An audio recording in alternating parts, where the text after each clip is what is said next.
porque vamos a hablar con una gran persona, amorosa, que tiene que ver con la educación, obviamente, estamos empezando las clases, y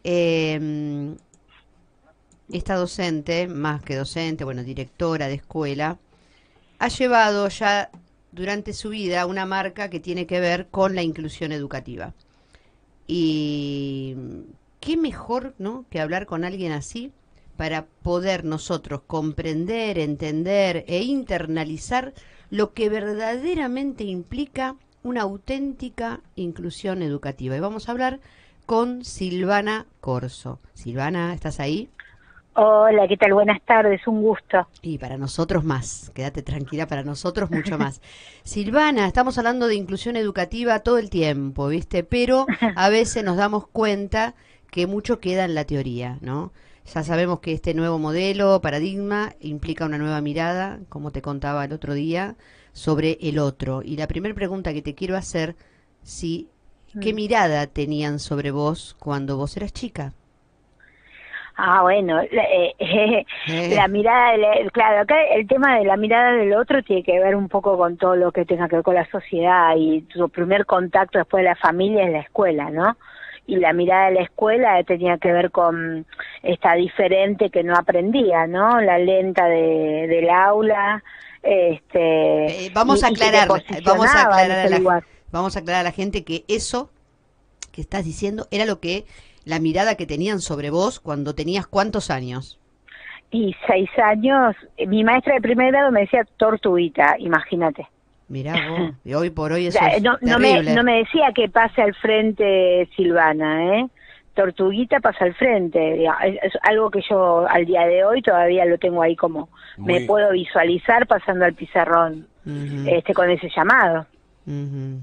Como un chico, fíjate vos que con esto que estás contando, le estás diciendo a los que están escuchando, guarda que las palabras a veces duelen también y se llevan en el recuerdo, ¿no? Es peor, ojo como vos nombrás, como vos señalás, deja marca y Mm, posiciona al otro en ese lugar, porque eso de tortuguita fue como, digamos, lo llevé durante muchos años, primero como me quedé en ese lugar de tortuguita, digamos, lo adopté, y claro. poder salir de eso y Te- superarlo, Perdón, te la creíste, te la hicieron obvi- creer, claro. me hicieron creer que era una tortuguita. Lo Claro. viví así y lo padecí así porque padecí las burlas, ¿no? Bueno, y hablan tanto de bullying, digo que siempre existió, ¿no? Sí. Este, pero después fue como un actuar en la vida así, Ujú. hasta que de golpe yo pude, digo, darme cuenta y salir y así todo, y con todo lo que me pasó después y con todo lo que hago ahora, hay momentos que siento el desafío y digo, tengo que demostrar Todo que el no soy tiempo, claro. tortuguita, Claro, es, tal decir, es cual. como que todo el tiempo Es tenés que decir, terrible, momento que es terrible. todavía, claro. Y tú, Claro, tengo que demostrarlo. Yo siempre sí, lo digo sí, cuando doy una conferencia o cuando doy un taller, que lo hago todo el tiempo y sin embargo, cuando arranco siento que tengo que demostrar algo. claro. Mira vos, ¿no? Y tus padres en ese momento, yo quiero que lo cuentes, yo leí todo sobre vos, Ujú. todo lo que ya hablaste con otros medios y de ahí saco a veces estas preguntas, ¿no? Tus padres, como que estaba dividida la cosa, ¿no? Sí, no, en cuanto a esta mirada de que no podía, mira, mi mamá nació literalmente abajo de un árbol, literalmente. Mi mamá era de Ajá. Jujuy, del campo, eran muchísimos hermanos, muy pobres. Nada, familias que iban y se traían chicos a Buenos Aires, pero no para adoptarlos, ¿eh? A mi mamá a los 15 años se la trajeron mucama cama adentro, digamos, Mira, ¿no? mira vos. Mano de obra barata. Qué Mi destino. mamá no sabía ni leer ni escribir. Cuando la maestra le dijo que yo no podía aprender, mi mamá no lo discutió, no porque no creyera en mí, porque no me quisiera y no quisiera lo mejor para mí, porque la maestra había estudiado y ella no, ¿entendés? Claro, La claro. maestra era Dios, porque Mm, ella era una mujer analfabeta y tenía muchísimo respeto a una persona que había estudiado. mm, ¿Cómo iba a discutirle a la maestra su mirada? Por más ujú, que le dolía. No es que mi mamá no... Mi mamá asumía que si lo dijo la maestra no había nada más para hacer. Mi ujú, papá no tenía mucho más que mi mamá, tenía la primaria en todo caso. O ¿sí? Estaba alfabetizado. Pero mi viejo era un tipo rebelde siempre, ¿no? Nada, trabajó desde muy chiquito, a los 18 años era delegado, te paraba en una fábrica. Claro. Un tipo que iba con ese empuje. Nada, dijo, igual la llevamos a la secundaria. Hasta los 40 tiene tiempo, dijo mi papá. Ah, mira qué frase. Digamos, y ahí fui. Y por suerte, porque si no hubiera tenido esa oportunidad, otro hubiera sido mi destino, porque a mi mamá lo que le dijeron las maestras fue que me mandaran a aprender corte y confección, cocina, y yo iba a aprender corte y confección. Que era mi mamá también, era muy, muy obediente. Claro, que era también un época. oficio eso de corte y confección. También tenía su valor eso, viste que, no sé, Obviamente, mi mamá, de hecho me arrepiento claro. no haber aprendido, te digo, mira. porque no me gustaba, pero yo me arrepiento no haber aprendido. Claro que sí. Era como el segundo oficio de cualquier persona. Bueno, ibas a la escuela, pero tenías que ir con la reglita bajo el brazo a corte y confección, ¿viste? Yo zafé también, yo zafé de esa, pero más o menos porque le hacía a mi mamá los botones forrados, porque mi mamá era modista, ¿viste? Entonces, digamos, hoy por hoy vos le decís a un chico, hace un botón forrado, ni te mira como diciendo de qué hablas. Tal cual, tal cual. Tal cual, como no vienen hechos, te dice. Claro, no viene, ¿qué es un botón? Te dice por ahí. No hay una máquina que se encargue de eso. Usan velcro, usan nada, ahora se usa sin nada. Tal ¿viste? Cual. Sí. Silvana, y vos creciste en esa adolescencia un poco tironeada de muchos lados, pero ¿de dónde sacaste para vos esa voluntad de decir, no, acá estoy y esto lo puedo hacer, lo hiciste y no obstante después estás a cargo querés ser docente, de ahí sacaste la vocación? Eso es lo que más me llama la atención, ¿no? De todo eso que por ahí malo te pasó, dijiste, no, esto lo transformaste en algo bueno. Claro que podía haber sido justamente todo lo contrario, ¿no? Porque de hecho la escuela primaria me traía muy malos recuerdos. Sin embargo, cuando entré a la secundaria y de golpe, cuando descubrí que podía aprender fue. Cuando yo descubrí en la secundaria que yo aprendía, y cuando disfruté aprender, fue ahí donde dije, bueno, yo voy a hacer lo mismo que hicieron estos profes por mí. ¿Qué hicieron? Contame ¿y qué hicieron con vos? Contame algo que te recuerde. Te miraron. Mira, me miraron, me nombraron, me alentaron. ¿Entendés? Que no, me nombraron porque esto es clave, el tema del nombre, porque esto de asumirme Tortuguita era asumirme como nombre y apellido, esto es una condición. Entonces, digamos, que me corran de ese lugar y que recupere mi identidad fue fundamental, y el hecho de que me dijeran que vos podés, que apostaran a vos, fue clave. Después, nada, ellos enseñaban, tenían la paciencia para enseñarte a estudiar, porque en definitiva mi problema es que yo no sabía estudiar, mi mamá no me podía ayudar, mi papá trabajaba todo el día, yo te digo, tenía la primaria nada más. Sí. Ninguno se dio cuenta que la dificultad mía pasaba por el hecho de que no entendía cómo se estudiaba, ¿no? Yo pasaba horas con los libros, pero al otro día no recordaba absolutamente nada. Claro, es que leer no es lo mismo que comprender. Entonces, fue eso. Yo lo que pensé es, bueno, voy a hacerme profe, yo también, pero voy a tratar de dedicarme a aquellos que son como yo, pero siempre con esta fantasía de trabajar con problemas de aprendizaje, trastorno de aprendizaje, no en discapacidad. Ni siquiera era un tema que ni lo tuviera cerca, digamos, me hiciera ruido en aquel momento, ¿no? Eso después pasa por otra cuestión de mi vida. Sí, yo pensaba en los que se podían perder el camino como yo, que en definitiva no tenía nada, ¿no? Y el sistema o el señalamiento de una maestra me podía haber dejado afuera. Sí. Fue eso, básicamente. Me quedé pensando en las docentes que te ayudaron, porque creo que ahí está la clave. Y me parece a mí que hasta merecen ser nombradas, ¿no? Porque vos la recordás siempre, gracias a ellas que, ¿no? Y ahí estaría el quid de la cuestión, ¿no? El asunto, el eje. Fueron varios, porque era ya la secundaria, pero mira, te voy a decir con la que yo decidí ser profesora de historia, que falleció cuando yo estaba en 5º año, Dorita Prieto, que a mí yo la veía entrar y me fascinaba. ¿No? Me enamoré de esa profe y dije, quiero ser como ella. pero son muchos los que marcan, lo que no somos conscientes de cuánto marcamos en la vida de nuestros alumnos, Ahí todos, está. todos, ¿no?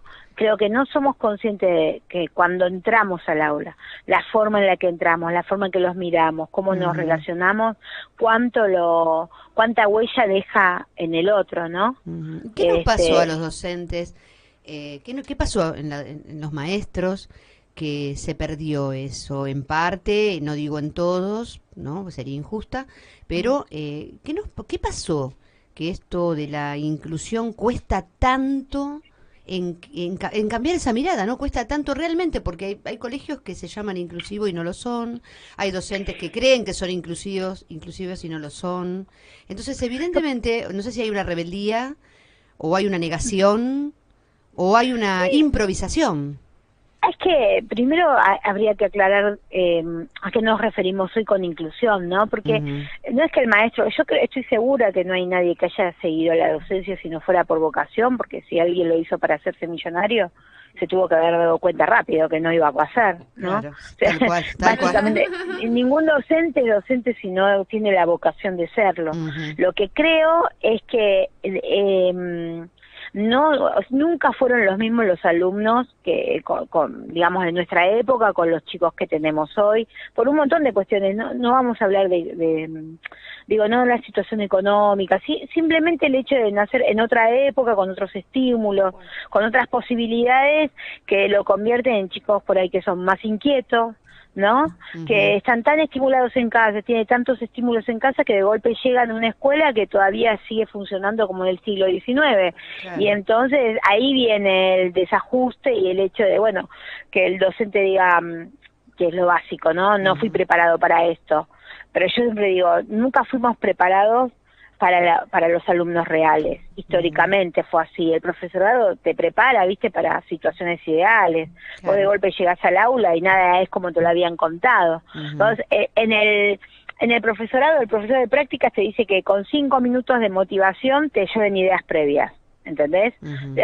Vos tenés que ahora pensar que si en 5 minutos vos lográs motivar a los chicos, solo con 5 minutos, ese chico se tuvo que haber levantado automotivado para ir a la escuela. Claro. ¿No? Entonces, vos tenés que pensar, bueno, un chico que a las 6 de la mañana está tomando la leche y dice, hoy no puedo faltar a la escuela porque voy a aprender polinomios. No existe. No.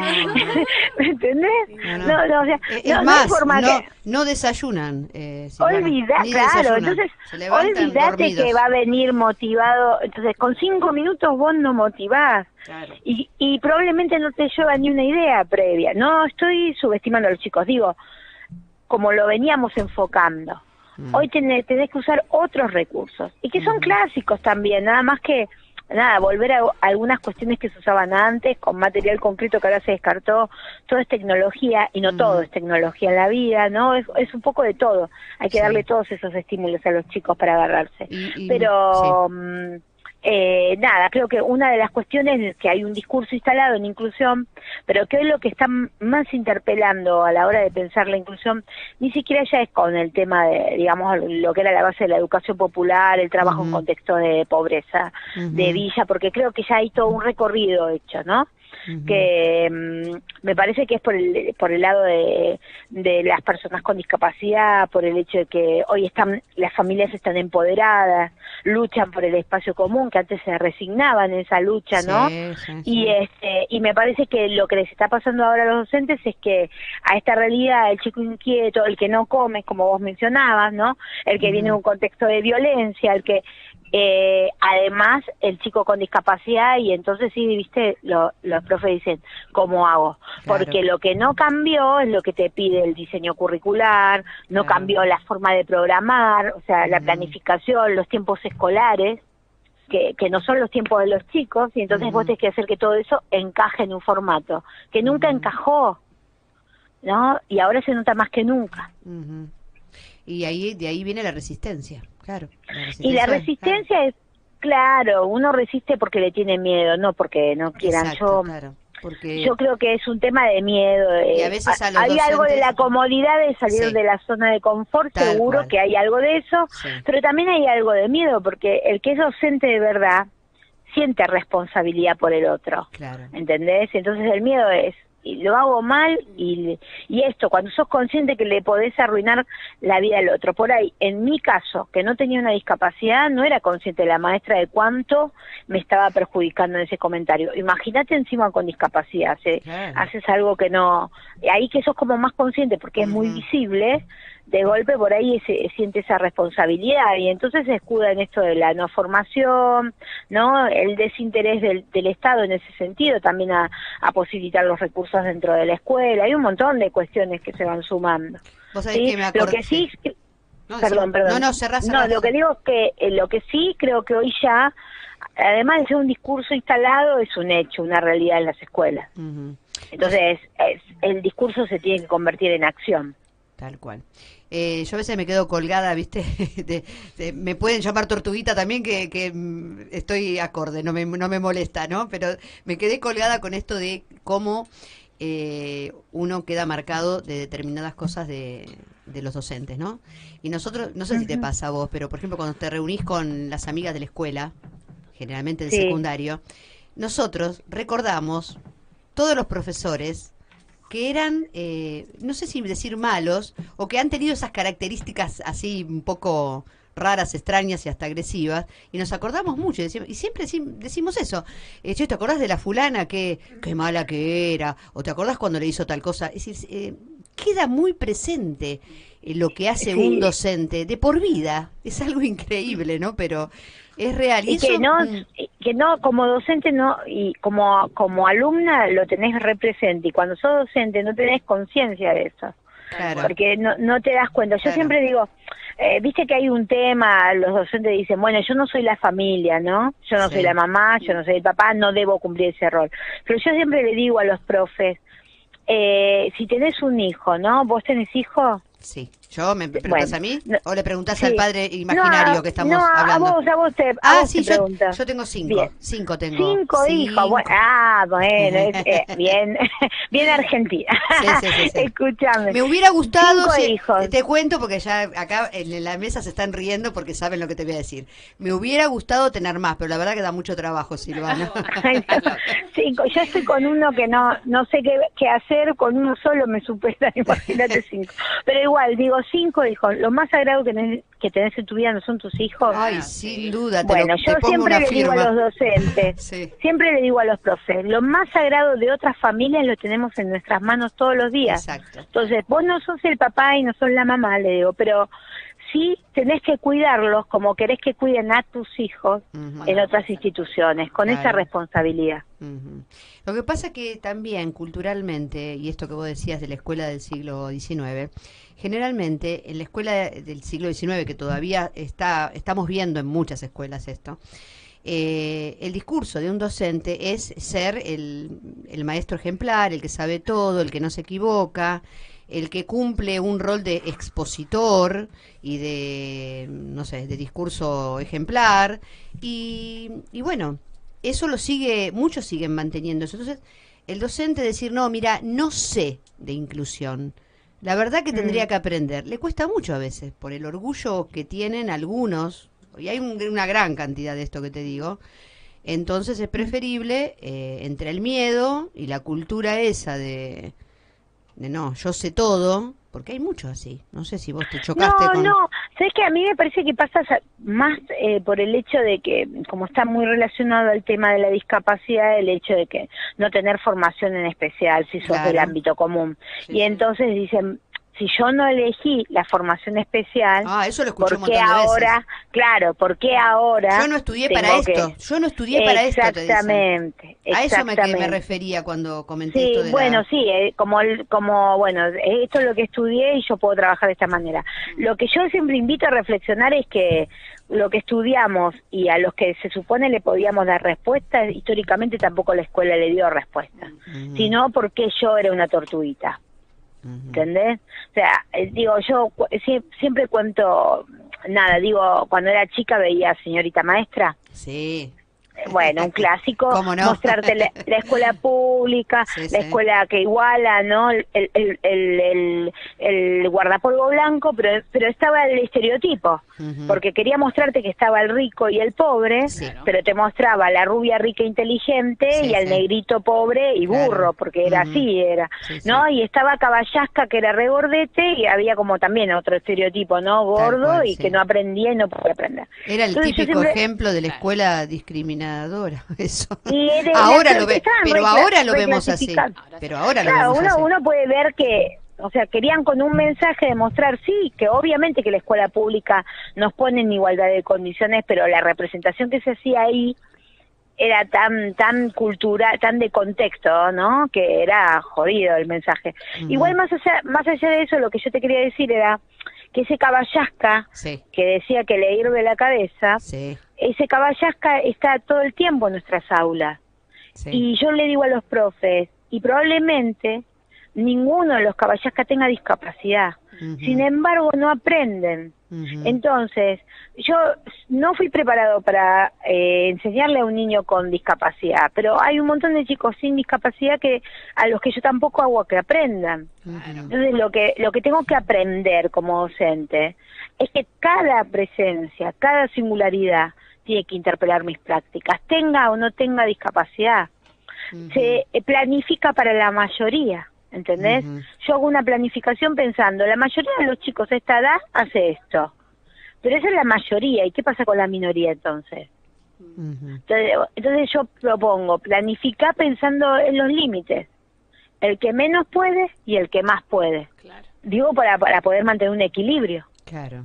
Ujú. Y entonces ahí entran todos, incluido el chico con discapacidad, ¿me entendés? Claro. Y aparte lo incluís, porque si le vas Y a lo si incluís le de vas a verdad. dar, si le vas a dar clases aparte, lo vas a dejar para después de hora, Ah, todo lo estás yo- Excluyendo. Claro. Yo digo, estás dando la Revolución de Mayo, todos están con el libro de texto y el niño con discapacidad le pones el cabildo para que lo pinte. No, dale, Claro. me estás cargando. Es ¿me una entendés? cargada, sí, sí. Es Claro, tal cual, yo y lo vos pienso te igual. pensás que él no se da cuenta. Mm. Y el chico queda, viste, se siente que está al margen todo el tiempo de lo que Claro. pasa dentro del aula. Ese es un como sí. Vos estuviste en todos los roles, Silvana.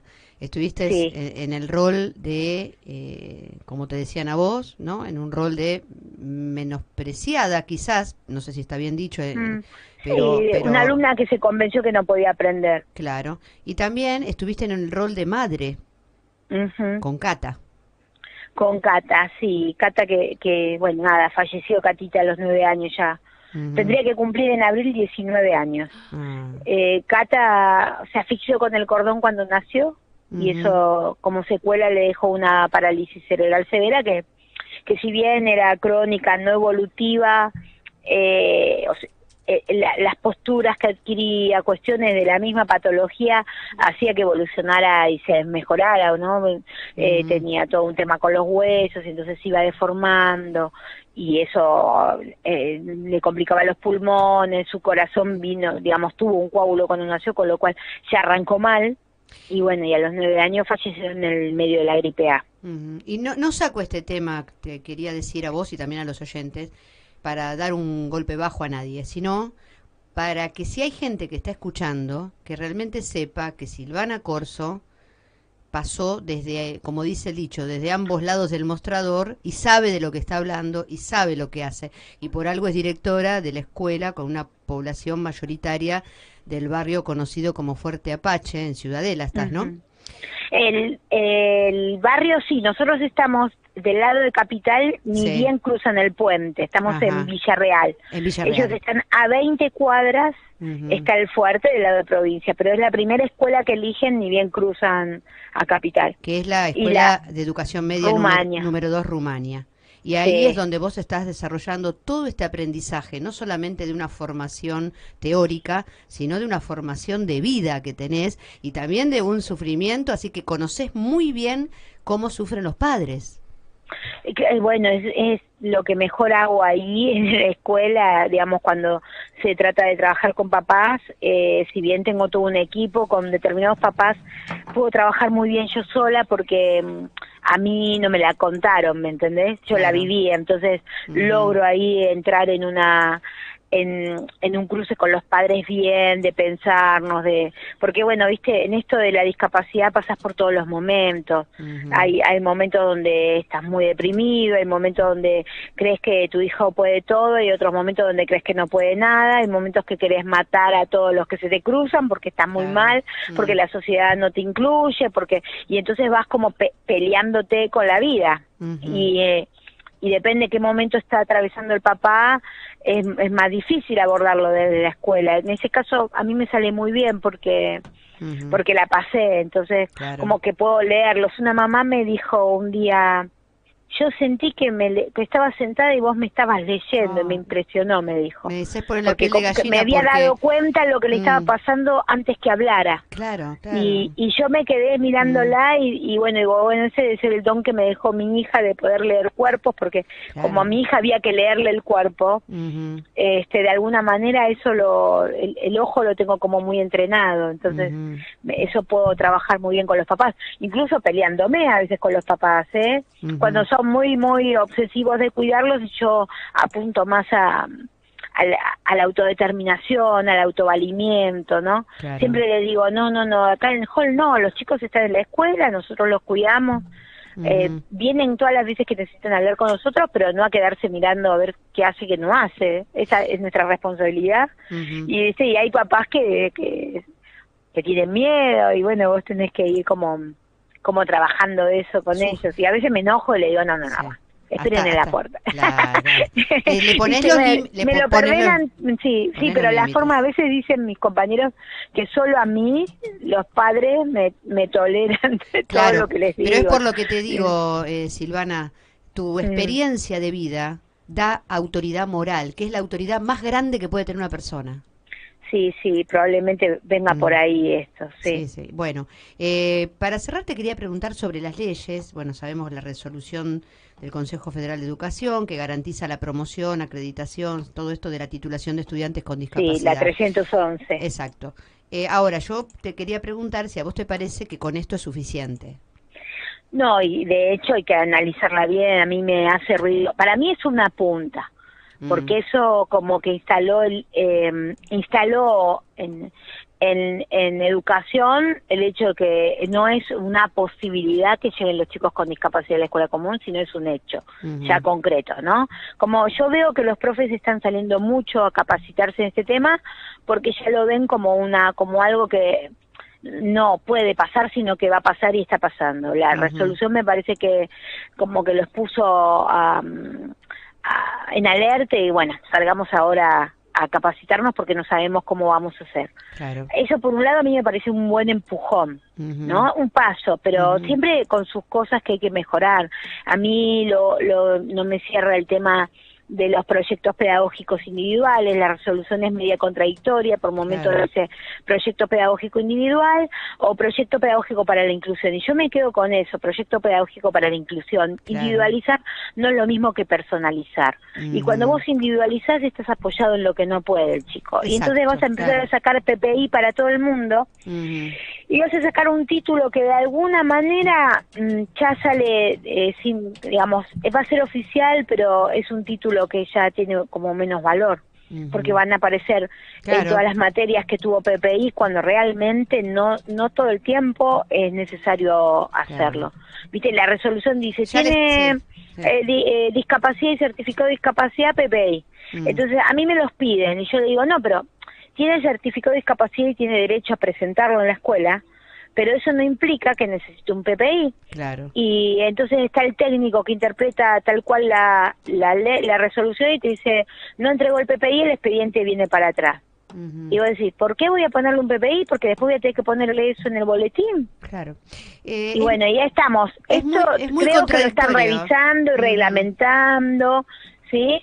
Pero sí creo, no voy a desconocer que desde la firma, ¿no? En diciembre del 2016, yo he notado cómo cambió, me voy mucho a dar, yo voy todo el tiempo a dar capacitaciones, y de los primeros tiempos donde te venían 50 profes, a ir y tener 400. ¿entendés? Y Sí, vos sí. decís, bueno, no, pará, Hay una movida hay una interesante, sí, movida, sí, sí. sí, que no es No, poco, me quedé colgada como siempre, me quedo colgada en algo que te quiero preguntar. El certificado sí, de discapacidad, ¿no es cierto? sí. No también es también un elemento, herramienta necesaria, pero al mismo tiempo es incoherente con la inclusión, porque estamos diciéndole al niño, a la madre, al padre y a la escuela, este chico no puede hacer tal cosa. Estamos Claro, poniéndole un nombre que no es el nombre y apellido.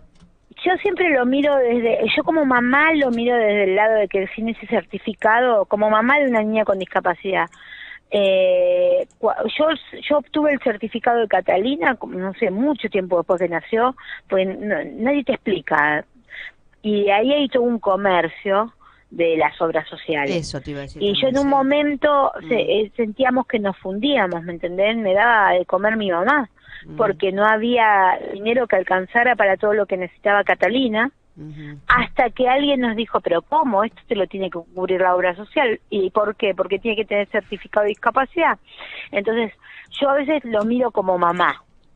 Hay una realidad, ese certificado de discapacidad vos lo presentás o no aparece en tu DNI persona con discapacidad, no te Ujú, define, ¿entendés? ujú. Y yo lo trabajo más con los papás en relación a sus derechos. Está bien. Lo presento cuando lo necesito en relación a derechos que lamentablemente, si Ujú. no es por ese certificado, no No accedes. accede, sí, sí, sí. Pero Eso. ¿qué te pasa de que te olvidaste de sacar el turno para renovarlo? Mi hija, te digo, cada vez estaba peor además, ¿no? Ujú, Pero era evidente que siendo cuadripléjica, ciega, sorda, qué sé yo, el certificado nadie se lo iba a negar.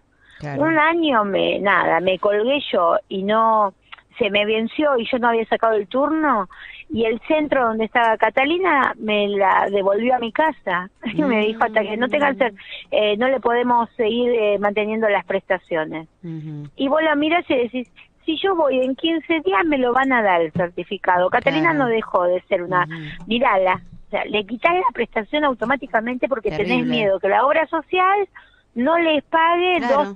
dos sesiones de kinesiología. Hoy es Mm, un comercio, es todo un entonces comercio, sí. desde ese lugar yo el certificado siempre digo a los papás, sacalo para reclamar tus derechos. Claro, está bien, como ¿Sí? una Pero herramienta no la de... Sí, vivas como una persona, claro, pero no claro. lo vivas, eso no define a tu hijo. A tu hijo lo Ujú, define el nombre, las características que ¿qué me puede decir? ¿Cómo le claro. gusta, qué música, Claro. cómo es en casa? Eso define. Lo que puede hacer, Entonces, porque hay cosas que vos va a sos, poder hacer. claro, pero vos Claro. sos rubio, morocho, alto, bajito, regordete, flaquito, no sé, muy alegre, muy introvertido, y además tenés parálisis cerebral. Claro. Pero además, eso No. no sos Ujú, parálisis cerebral y después viene la persona. Entonces, desde ese lugar hay que buscar como el equilibrio. Lamentablemente, el certificado, si no lo tenés, no accedes a nada. Y es un comercio la discapacidad. Es un comercio todo, porque solo pensate enferma. sí. Todo lo que, Oh, bueno, ni hablar. imagínate la discapacidad Que ya es de algo, sí. un biperestador para mi hija, mira, te estoy hablando año 2002, para Ujú, hacerte una relación. Un biperestador en el año 2002 me lo querían cobrar 1.000 pesos y yo estaba pagando el crédito de mi casa, o sea, me ujú. había comprado un departamento, el crédito hipotecario era de 450 pesos. Un Mm. biperestador me salía 1.000 pesos. Ja, Mi hermano fue con el kinesiólogo, tomó las medidas, le explicaron cómo se hacía, compró todo y no gastó 100 pesos. ahí tenés, mira. Pero si vos no tenés en tu casa alguien que se dé, Claro. ¿entendés Sí, cómo sí, sí, sí, está? sí. Es Sí, sí. terrible, es terrible. Es Y vos te lamentable. desesperás por tu hijo que tenga todo porque entendés que si Claro. no se lo das, tu hijo se muere. Y hay gente que lucra con eso, sí, lamentable, realmente. Exactamente. Em, ¿Cuál es tu próxima capacitación? Porque por ahí hay gente que ya quiere escucharte en alguna charla. ¿Y por dónde vas a andar, Silvana? No, mira, ayer terminé todo febrero sin parar, ve, Sí, me pero ahora me imagino. toca el sábado que viene, Sí. voy a estar en Catriel Ajá. ¿Dónde es esto? y ¿Catriel? en ¿Dónde? Río Negro, Ah, te vas a Río Negro. sí, Bueno. y Y después por acá, vos sos de acá de Buenos Aires, estás por esta zona, ¿no? ¿Por capital o no?